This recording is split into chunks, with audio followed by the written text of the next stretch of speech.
네, 성경 해석학 강의 진행하겠습니다. 먼저 말씀 위해서 잠깐 기도하겠습니다. 선하신 하나님 아버지, 오늘도 저희가 성경을 해석하는 방법에 관해서 공부합니다.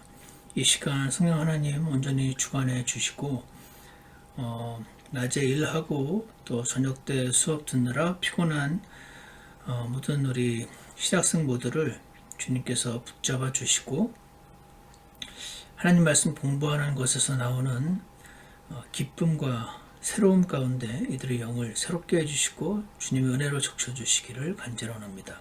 마치는 시간까지 하나님께서 함께 해주시기 원합니다. 예수님 이름으로 기도드렸습니다. 아멘. 예, 오늘 지난 시간에 이어서 성경은 사람이 쓴 책이다 내용과 관련해서 함께 말씀을 이어서 살펴보겠습니다. 이 부분을 보시면요. 예, 지난 시간에 이어서 여섯 번째, 성경은 문자적 해석에 있어서, 문자적 해석은요, 문맥을 중요시한다. 그래서, context is king. 이렇게 표현을 합니다. 문맥을 중요시해야 한다라는 것을 아는 거랑, 실제로 성경을 이해하는 데 있어서 문맥을 실제로 고려해서 해석하는 거를 배우는 거랑은 두 개의 서로 다른 일인 것 같습니다.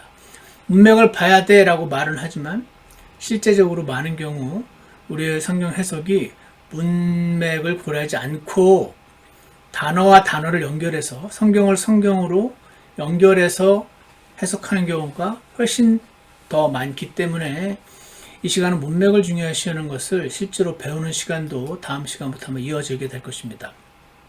여기 보시면요, 이 사람이 이런 말을 했습니다. Word has only possibilities of meaning. 한 단어는 여러 가지 뜻이 있다.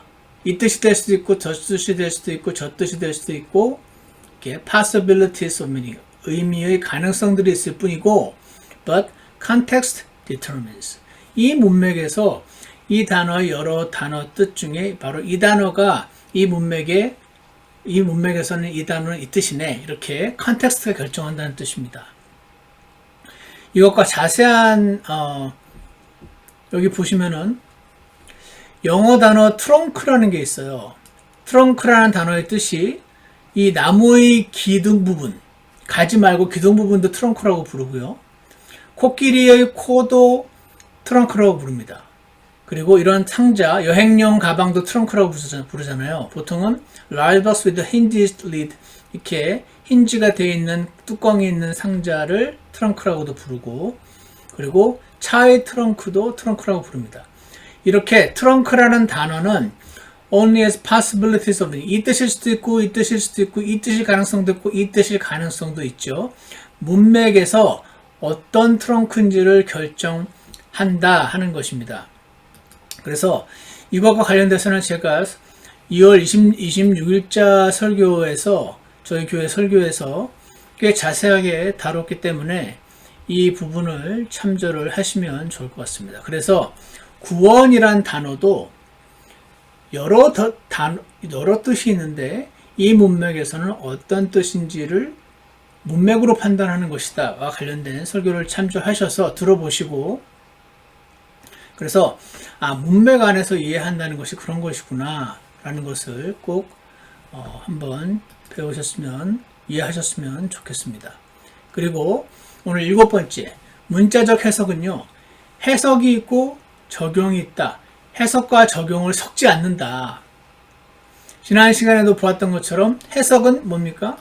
해석은 이때 산상수훈을 이때 이 수신자에게 주셨던 말씀이고, 고린도전서 말씀은 AD 5, 60년경에 고린도 교회에게 주신 말씀이고, 골로새서는 골로새 교회에 주신 말씀이고, 히브리서도 이러이러한 수신자에게 주신 말씀이기 때문에 그거를 이해를 하고 해석을 해서 오늘 나에게 어떻게 적용할지를, 원리를 찾는 과정을, principalizing bridge를 건너서 나에게 적용을 하는 것에 관해서 오늘 조금 한번 살펴보게 될 것 같습니다.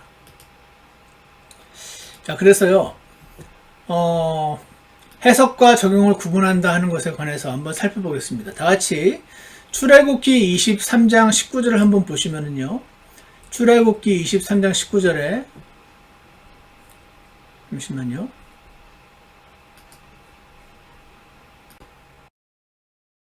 네, 여기를 다시 보시겠습니다. 여기 출애굽기 23장 19절을 보시면 너는 내 땅의 첫 열매의 처음 것을 주 내 하나님의 집에 가져갈지니라. 아, 이게 이제 예배를 드린 것과 관련된 문맥이구나. 근데 너는 염소 새끼를 어미의 저주로 삼지 말지니라 라는 말씀이 나왔습니다. 이게 참 이상한 문제, 이런 말이 여기에 왜 나왔을까 궁금해 하시는 분들이 많이 있습니다. 희한한 것은 이 출애굽기 23장 19절에도 이 말씀이 나와 있고 출애굽기 34장 26절에도 염소 새끼를 어미의 저주로 삼지 말란 말이 나와 있고 그 다음에 또 한 군데 더 신명기 14장 21절에도 염소 새끼를 어미의 저주로 삼지 말지라는 말씀이 나와 있어요. 도대체 염소 새끼를 어미의 저주에다 삼지 말라는 게 뭐 그렇게 중요한 말씀이길래 이렇게 여러 번이나 반복을 했을까? 이것을 이제 말씀을 날마다 묵상하는 것을 중요시 여기는 많은 좋은 훌륭한 크리스천들이 이렇게 저 내가 그렇게 생각했습니다. 아, 염소 새끼를 다른 염소의 젖에다 삶아서 먹는 건 괜찮지만 엄마 젖에다가 삶아 먹는 건 너무 가혹하지. 이건 너무 잔인하지. 염소 새끼를 엄마 젖에다 삶는 건 이건 너무 천륜을 저버리는 그런 행동이지. 하나님은 굉장히 섬세하신가? 이렇게 제가 생각을 하고 적용을 한 적이 있습니다. 나도 굉장히 섬세하게 사람들을 대해야겠다. 뭐 이런 식으로 적용을 했던 것 같아요, 옛날에. 근데 나중에 자세하게 이거 공부를 할 시간인데 지금 간단하게 말씀드리면은 유가리트라고 하는 도시였던 것 같은데 거기서 여러 가지 그 자료들이 새롭게 발굴이 되면서 이게 우상 숭배에서 하는 실행이었다는 것이 기록된 자료가 현대에 들어와서 이렇게 발굴이 됐어요. 지금 이 출애굽기, 신명기 등은 아까 수신자가 누구라고 그랬죠? 어제 그랬죠? 가나안 입성 직전의 유대인들이에요. 그것도 광야 40년간 그 광야에서 죽은 그 first generation 말고 second generation들. 그들이 지금 우상 숭배가 극심했던 가나안 땅 지역에 들어가서 그 우상 숭배하던 이들을 몰아내게 하나님이 하시려고 하는데 그때 들어가서 몰아내다가 오히려 그들의 우상 숭배를 배우게 되면 안 되기 때문에 그래서 지금 우상 숭배를 하지 말라는 뜻이었어요. 자, 그래서 보시면은 염소 새끼를 엄마 젖에다 삶지 말라는 거는 해석은 뭐냐면 하나님은 이스라엘 백성이 우상 숭배를 하지 말라고 하셨다. 이게 해석이에요. 자, 그러면 타임레스 프린시플은 뭐죠? 하나님은 자신의 백성이 우상 숭배에 참여하길 원하지 않으신다. 이게 타임레스 프린시플이죠. 옛날 과거 시제 말고 현재 시제. 하나님은 이런 걸 원하신다. 그러면 오늘 어떻게 적용할 수 있을까요? 하나님이 내 삶에 우상 숭배하는 뭘까? 오늘날은 실제로 막 절하고 그런 우상 숭배는 잘 안 하니까 하나님보다 내 마음에 하나님보다 더 위에 올라가 있는 어떤 것이 우상이지. 돈인가? 내 자식인가? 아내인가? 남편인가? 직장인가? 우상 숭배를 하지 않기로 합니다. 주님, 제가 어떤 우상 숭배를 하는지 보여주세요. 이렇게 기도한다면 그는 염소 새끼를 어미 젖에다 삶지 말라라는 말씀을 해석을 잘했고 원리를 발견해서 오늘 나에게 적용을 한 것이라고 말할 수 있습니다. 그래서 이 타임리스 프린시플을 찾는 거, 시간에 얽매이지 않은, 시간이 없는 영원한 어떤 원리를 발견하는 것. 이 해석이 있고 원리를 발견해서 적용하는 이것이 해석과 적용을 구분한다는 뜻입니다. 그래서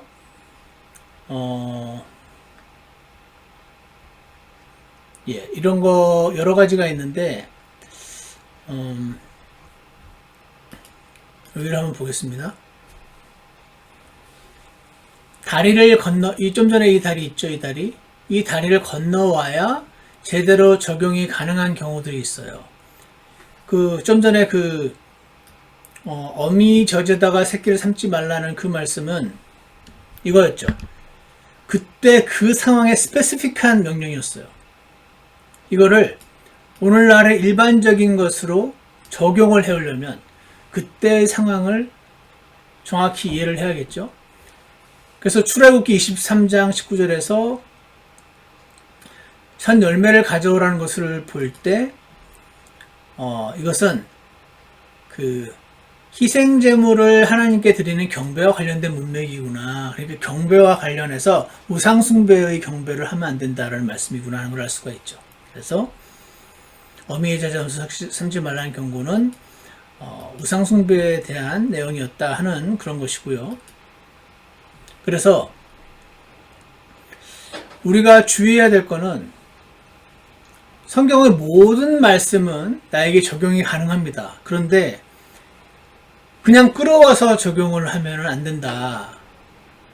오늘 나도 염소 새끼를 엄마 젖에다 삶지 말아야지 이렇게 적용하는 것은 잘 적용하는 게 아니다. 그 얘기입니다. 여기 적혀 있죠. It does no good for the preacher to bring this text straight over. 그러니까 나도 염소 새끼를 삶지 말아야 되나 이렇게 적용하는 게 아니라는 거죠. You must climb the ladder of abstraction. 이게 입니다. 맨 밑에 다리는 하나님은 우상숭배를 하지 말라고 하셨다.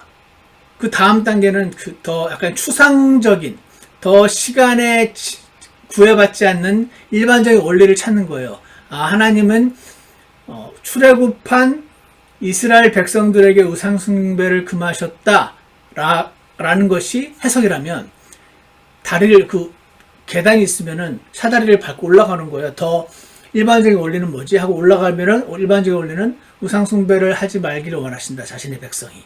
이게 그래서 climb the ladder of abstraction, 추상화의 다리를 이렇게 올라가서 couple of levels, 약간 몇 단계 더 올라가서 until you reach the principle. principle은 하나님은 우상숭배를 원하지 않으신다. 자신의 백성이. 이렇게 하는 거죠. 그래서 이 적용은 그래서 우상숭배, 하나님보다 사랑하는 존재가 없게 하기, 이런 것이 예가 될 수 있죠. 자, 그래서 신명기 22장 5절도 한번 같이 보겠습니다. 신명기 22장 5절에 이런 말씀이 있습니다.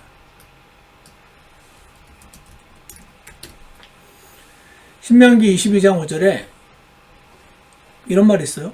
여자는 남자에게 속한 것을 입지 말고 남자는 여자의 의복을 입지 말라.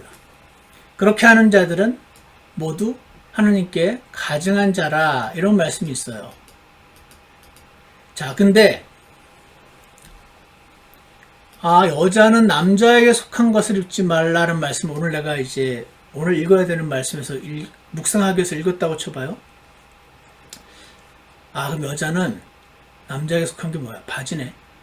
바지 입지 말란 말이 성경에 적혀 있구나.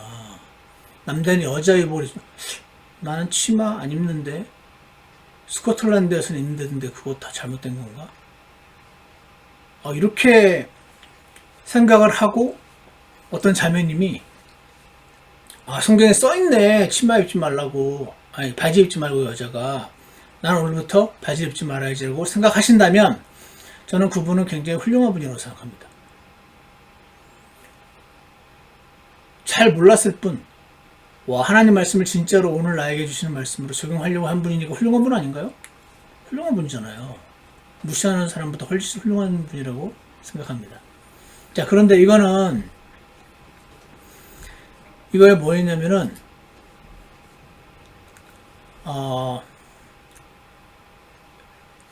It was also perhaps associated with or promoted homosexuality. 이게 이 가나안 땅에 동성연애가 굉장히 극심했었습니다. 레위기 18장에도 보면은 그래서 동성연애 하는 자들을 돌로 쳐 죽일지라는 말씀이 나와 있죠. 근친 상간하는 자들도 돌로 쳐 죽이고 수간하는 자들도 돌로 쳐 죽이고 하는 내용이 레위기 18장 20장에 많이 나와 있습니다. 그래서 the same Hebrew word translated detests is used to describe God's view of homosexuality. 그래서 여기를 보면은 이 옷을 남자가 여자 옷을 입고 남자인데 여자 옷을 입고 여자인 것처럼 해서 남자와 동성연애를 하는 그것을 가리키는 걸로 보기도 하고 이게 더 이 다음 견해가 더 일반적인 견해 같은데요. Also some evidence exists that transvestism 이게 옷을 바꿔 입는 걸 말하는데 현대에도 남자 그 성적인 sexual desire를 arouse 하려고 그러니까 성적인 욕망을 이렇게 자극하게 하기 위해서 남자가 여자 옷을 입거나 여자가 남자 옷을 입는 실행을 요즘도 합니다. 그런 걸로 가르쳐서 옷을 바꿔 입는다 그래서 transvestism이라고 부르는데 이 transvestism may have been connected with the worship of pagan deities. 이 가나안 땅에 우상 숭배를 할 때, 제가 그 책 제목은 지금 갑자기 기억이 안 나는데 나중에 알려드린 걸로 하고, 이스라엘 땅, 가나안 땅은 바알 숭배가 아주 극심했던 거 아시죠? 역사 자료를 보시면, 역사적 해석이니까 역사 자료를 보시면, 바알은 비를 내려주는 신이래요. 가나안 땅에서. 그리고 그 바알의 와이프가 있는데 그게 이름이 아세라예요. 그래서 바알과 아세라가 서로 성적인 관계를 해야 그걸로 인해서 하늘에서 비가 내린다라고 지금 사람으로서는 말도 안 되는 이야기지만 그 당시 사람들은 다 믿었어요. 그래서 그것도 이름인데 제가 이름이 지금 기억 안 나네. 가나안 땅에서의 그 바알 숭배자들의 그 바알 숭배 의식 가운데 하나는 바알 성전이 있는데 성전에 프리스트와 프리스테스 남자 제사장들과 여자 제사장들이 직업적으로 살고 있었어요. 그래서 그 가나안 사람들이 그 바알 숭배하는 그 성전으로 찾아와서 남자들에게 여자 사제와 성관계를 하고 여자들에게 남자 사제와 성관계를 함으로써 내가 여기서 어떤 의식 가운데 하나의 예배로서 성관계를 하면 이 성관계를 보고 하늘에서도 바알과 아세라가 똑같이 같이 동시에 성관계를 해서 거기서 내려오는 빗물이 있어야 우리가 농사를 짓고 잘 살게 된다. 그래서 그들의 경배는 섹슈얼 오르기라고 불렀던 것 같은데 단체로 하는 그런 성적인 난교라는 게 있었다는 그 자료들이 제가 읽게 됐어요. 그래서 이들은 바알 숭배는 많은 사람들이 굉장히 내가 부자 되기 위해서 이거 해야 되고 비가 내려야 농산물을 얻을 수 있으니까 동시에 가서 거기 있는 남자 제사장, 여자 제사장과 성적인 관계를 맺는 거니까 바알 숭배는 굉장히 트랙티브한 그런 예배 형태를 가지고 있었다라고 보여집니다. 그래서 여기 보면 그때 트랜스베스티즘 할 때 원래는 남자가 와서 여사제와 관계를 맺는데 그 남자 사제가 여자의 옷을 입고 동성연애를 하는 경우도 많이 있었나 봐요. 그래서 some evidence suggests that transvestism may have been connected with the worship of pagan deities. 이방 신들을 우상 숭배하는 것과 연관이 되어 있었다. Since this law was related to the divine order of creation, 이 그 율법이 이 창조의 질서와 연관이 되어 있고, since God detests anyone who does this, 하나님이 이러한 그 성적인 관계와 관련된 이런 우상숭배를 하나님이 매우 detest, 매우 싫어하시기 때문에 believers today also ought to heed this command. 우리에게도 적용이 가능하다. 자, 그래서 어떻게 적용? Women shall not wear. 이거는요. 그러니까 여자들이 교회에서 바지 입지 말아야 돼. 이런 식으로 하는 게 이겁니다. 여자는 남자의 의복을 입지 말 것이며 라고 여기 있는 사람에게 하나님이 신명기 말씀을 주신 거란 말이죠. 출애굽기 말씀을. 근데 이 여자 옷을 입지 말라는 건, 남자가 여자 옷 입지 말고 여자가 남자 옷 입지 말라는 건 트랜스베스티즘, 우상숭배와 관련이 있었던 거예요. 그러니까 저거는 옷을 남자가 여자 옷, 여자가 남자 옷 입지 말라는, 한마디로 말하면 하나님의 백성이 우상숭배의 어떤 형태들은 절대로 참여하지 않기를 원하신다. 이게 원칙이에요. 이게 해석이에요. 오늘날 여러분 다 교회에서 바지 입으셔야 됩니다. 자매들은 바지 입으면 안 됩니다. 이거는요. 여기에게 주신 말을 오늘 지금 나한테 주는 걸로 여기서 해석하고 적용해서 원리를 발견해서 적용하는 게 아니고 그냥 출애굽기와 신명기를 그냥 나에게 오늘 주신 걸로 여기서 바로 이해해버리는 형태가 됩니다. 아까 전에 말씀드렸던 너도 가서 이와 같이 하라. 가서 목매달아 죽으니라. 그것도 여기에 이 사람에게 한 말인데 오늘 여기 내가 지금 살고 있으면서 그 마태복음, 요한복음 말씀을 바로 나에게 주신 말로 적용을 할 때 이게 마음은 훌륭하고 태도는 너무 좋지만 문제가 생기는구나 하는 것을 알 수 있습니다. 그래서 문자적 해석은요. 해석은 여기를 얘기하는 거구나. 해석은 여기를 얘기하는 거고 그 다음에 적용을 해야 되는데 적용을 잘하는 게 중요한데 이렇게 적용하는 거야 라는 해석과 적용을 구분한다는 말씀인 겁니다.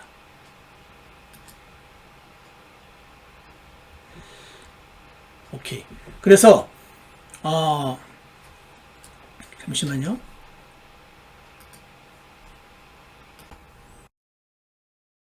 네, 그래서 한 구절만 더 살펴보겠습니다.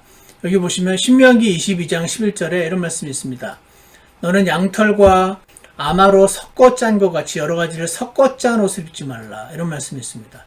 이것도 양털과 아마, 울과 린넨 섞어서 짠 옷을 입지 말라는 말씀이 있습니다. 그래서 제가 제 옷에 봤더니 면 79%, 폴리에스터 21%. 저는 이런 옷 입으면 안 되는 건가요? 하나님이 저런 옷 입지 말라고 지금 오늘 나에게 그 말씀하시는 걸까요? 아닐 거 아니에요. 어떤 분이 아까도 말씀드린 것처럼 아까 그 신명기 22장 11절 말씀 읽고 나서 나 옷장 들어가지고 다 뒤져. 섞은 거 다 버려. 이렇게 했다고 하면 그가 무지했을지는 몰라도 저는 훌륭한 태도의 크리스찬이라고 생각합니다. 제 말 이해가십니까? 그런데 이것도 해석이 중요하다고 그랬잖아요. 먼저 그래서 하나님이 진짜 나 이런 옷 입지 말라고 authorial intent 이 신명기 22장 11절 8절을 기록하면서 하나님이 모세를 통해서 이 말씀을 하신 의도가 나 섞여 있는 옷 입지 말라고 구구하셨을까? 아닐 것 같은데 이렇게 생각을 해야 되는 거잖아요. 그래서 제가 앞에 강의에서 왜 주석서를 보는 걸 주의하고 성경 사전을 보는 걸 주의하고 하냐면 이런 거에 대한 자료를 얻기 위해서 이미 우리 믿음의 선배들이 하루 종일 성경만 연구할 수 있었던 사람들이 찾아놓은 자료들을 읽어야 돼요. 찾아보는 거죠. 그래서 리서치를 하는 필요가 있습니다. 그래서 이런 책들을 보면 이런 내용이 나와 있네 하는 걸 발견하는 거죠. 근데 그러다가 이런 좋은 내용을 발견해서 잘 이해하는 유익을 얻을 수 있는 반면에 그 읽다 보면은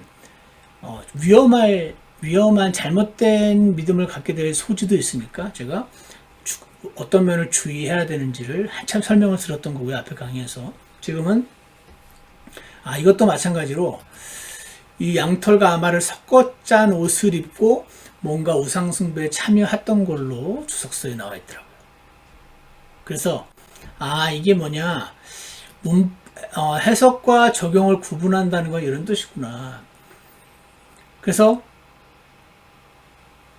섞어짠 옷을 입지 말고, 트랜스베스티즈 옷 바꿔 입지 말고, 염소 엄마 젖에다가 새끼를 삼지 말고, 이런 말씀들이 전부 우상숭배와 관련된 말씀이었기 때문에, 우상숭배를 하게 되면은 그 가나안 땅이 그 가나안 백성들을 토해냈듯이 이스라엘 백성들도 하나님이 토해내 버리실 것이라고 말씀하셨기 때문에, 엄마 젖에다가 염소 새끼를 삶지 말라는 그 말씀이 그렇게 여러 번이나 반복이 되어 있었던 것이구나 하는 것을 볼 수가 있습니다.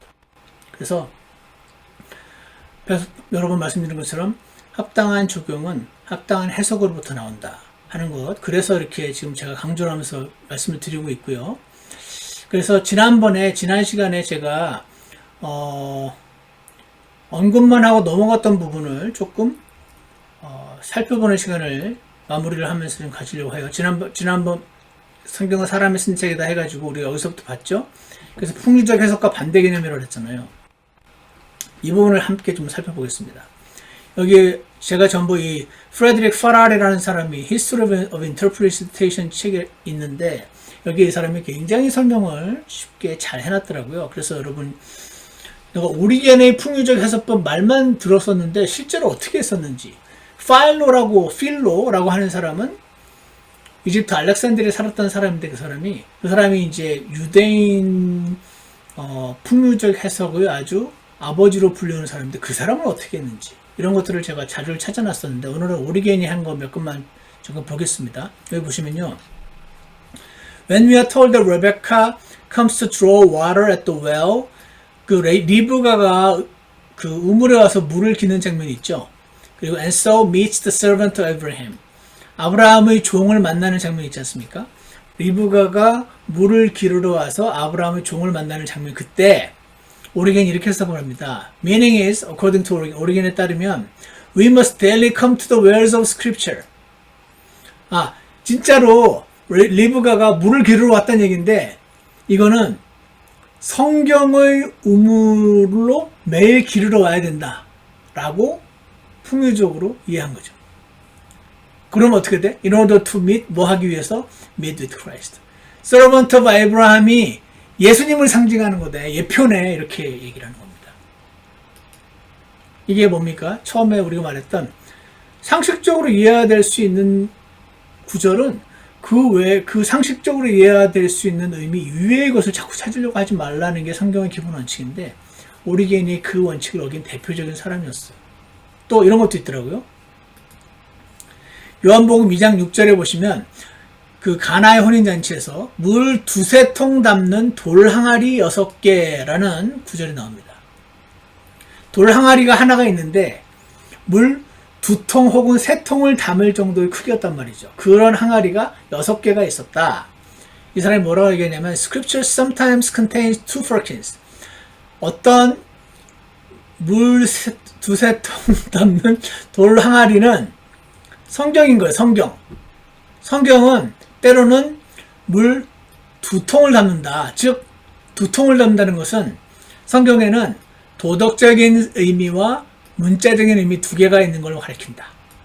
하지만 2-3통이니까 혹은 3통 담기도 하잖아요. 3통일 때는 sometimes 3통일 때는 도덕적인 의미도 있고 문자적인 의미도 있고 영적인 의미까지, 이렇게 물 2-3통 담는 돌 항아리라는 거에는 성경은 문자적으로 보면 안 되고 문자적인 의미, 영적인 의미, 도덕적인 의미, 이렇게 3가지로 봐야 된다라고 이 사람이 이 요한복음 2장 6절에서 이 이야기를 해요. 그러면서 돌 항아리가 6개라고 됐었잖아요. The 6 water pots, 이건 무슨 말이냐면 이 세상이 6일 만에 만들어졌다는 것을 의미한다. 이렇게, 이런 거를 풍요적 해석이라고 합니다. 저는 이를 해석하면서 웃음이 나오는데, 이게 웃음이 나오지 않고 시리어스하게 받아들여지는 사람들이 있는 거예요. 그러면서 마태복음 21장에는 이런 말씀이 있어요. 예수님이 2명의 제자를 보내셨어요. 그러면서 가서 보면 어디 나귀가 묶여 있을 건데 나귀랑 나귀 새끼를 가서 끌고 와라. 이렇게 하신 말씀. 이걸 어떻게 해석하냐면 the ass, 나귀는 represents the letter of the Old Testament. 나귀는 구약 성경이다. 나귀 새끼. 나귀 새끼는 SS4, 새끼는 어른 나귀에 비해서 젠틀하고 submissive, 순종일 거 아니냐. 그래서 나귀 새끼는 바로 신약 성경이다. 나귀와 나귀 새끼를 끌고 가란 말은 구약 성경과 신약 성경을 가져와라. 이런 뜻이다. 이렇게 얘기를 하는 겁니다. Then the two apostles, 두 명의 제자를 보냈는데 그 두 명의 사도는 성경에 있는 moral sense와 mystic, 신비로운 spiritual sense를 의미한다. 이런 식으로 이 사람이 성경을 접근했다는 겁니다. 자, 그리고 또 하나 제가 지난번에 언급을 빠뜨렸던 부분이 있어서 literal interpretation, 성경의 문자적 해석이라는 것은 뭐냐, 이 폴 리탄이라는 사람이 설명을 잘 해놨길래 제가 지난번에 빠뜨려서 언급을 다시 하려고 합니다. 여기 보시면요, the literal method of interpreting God's word, 성경을 문자적인 방법으로 해석한다는 것은 is based on the assumption, 이러이러한 assumption, 생각에 기초를 갖는다. 어떤 생각에 기초를 갖냐면 God intends his revelation to be understood. 하나님이 자신의 계시를, 자신의 구약 성경, 신약 성경을 이해가 되도록 의도하셨다. 이게 무슨 말입니까? 하나님이 성경, 구약 성경과 신약 성경을 주셨는데 이거를 막 그 두세 통이란 말은 뭐 이런 뜻이고 여섯 개의 그 항아리가 있는 것은 6일의 창조를 말하고 이런 식으로 써놓지 않으셨고, 거기에 써있는 내용을 하나님이 쓰셨을 때는 이해하라고, 이 글 읽고 이해하라고 쓰셨다. 그 말입니다. 맞잖아요. 이 글을 읽고 이해하라고 주신 거지, 막 평범한 사람들은 알지도 못하게 이렇게 일부러 해놓지 않으셨다는 뜻입니다. 그러므로 Divine Revelation, 하나님의 그 계시, 하나님 말씀은 must be written, 분명히 쓰였다. 어떻게? Based on regular rules of human communication. 사람들이 일반적으로 커뮤니케이션 할 때 사용하는 방법들, 그 사용하는 룰들, 그 룰에 기초해서 하나님이 성경을 주셨다. 그래서 literal method of interpretation에 대해서 이 사람이 굉장히 중요한 말을 여기 써놓은 것 같아요. 하나님이 성경을 주신 이유는 이거 듣고 이해하라고 쓰신 건데, 다만 우리가 지금 BC 1500년에 주셨던 말씀을 지금 서기 2000년에 이해하려다 보니 이 시간 갭도 있고 언어의 갭도 있고 문화적인 갭도 있고 공간의 갭도 있고, 이런 갭들을 극복하는 과정이 바로 해석이다. 그 얘기하는 거죠. 그래서 to interpret, 해석한다는 것은 어떤 뜻이냐면 설명하는 건데, 뭘 설명하냐면 original sense of speaker or writer. 아까 그걸로 예를 든다면, 그 예를 든다면 염소 새끼를 어미젖에 삶지 말라 할 때, 지금 2023년에 살고 있는 내가 그 말씀을 보면서 나는 천륜을 저버려야지, 하지 말아야지, 이렇게 이해하라고 그걸 주신 게 아니고, 그 말을 처음 받았던 그들이 어떻게 이해했을지, 오리지널 센스, 그들이 받았을 때 그 의미, 오리지널 센스, 그 말한 사람이 그 의미로 썼고 그 받는 사람도 그 의미로. 트랜스페스티즘, 옷 바꿔 입으면서 우상 숭배를 하는데 그 성적인 그 난교와 함께 그들이 드리는 그 예배를 하지 말라는 거지. 그러니까 그 당시에 그 말씀을 받았던 그 가나안 입성 직전의 유대인들은 이 말 듣자마자 딱 알죠. 왜냐하면 자기들 늘 주변에서 보던 거니까, 아는 거니까. 우리는 그런 일이 있었다는 사실을 모르니까 여러 가지 자료들을, 주석서를 참조하고 자료들을 참조해서 이런 게 있구나라는 거를 알아가는 과정인 거잖아요. 그래서 오리지널 센스가 뭐였는지 그 말을 했던 그 스피커에게 있었어. 그걸 쓴 사람에게 있었어. 그래서 저자의 의도가 뭔지를 파악하는 게 authorial intent, 저자의 intent, 의도를 파악하는 게 문자적 해석이다. According to the normal, customary, proper usages of words and language. 단어와 언어들의 일반적인 용법에 따라서 저자의 의도를 파악하는 것. 그 말씀을 처음 썼을 때 그 말씀을 받았던 사람들이 어떻게 이해할지를 이해하는 것. 이것이 문자적인 해석이다. 혹은 plain interpretation, 평범한 해석이다. 하는 것이었습니다. 그래서 해석과 적용 구분하고 적용의 다리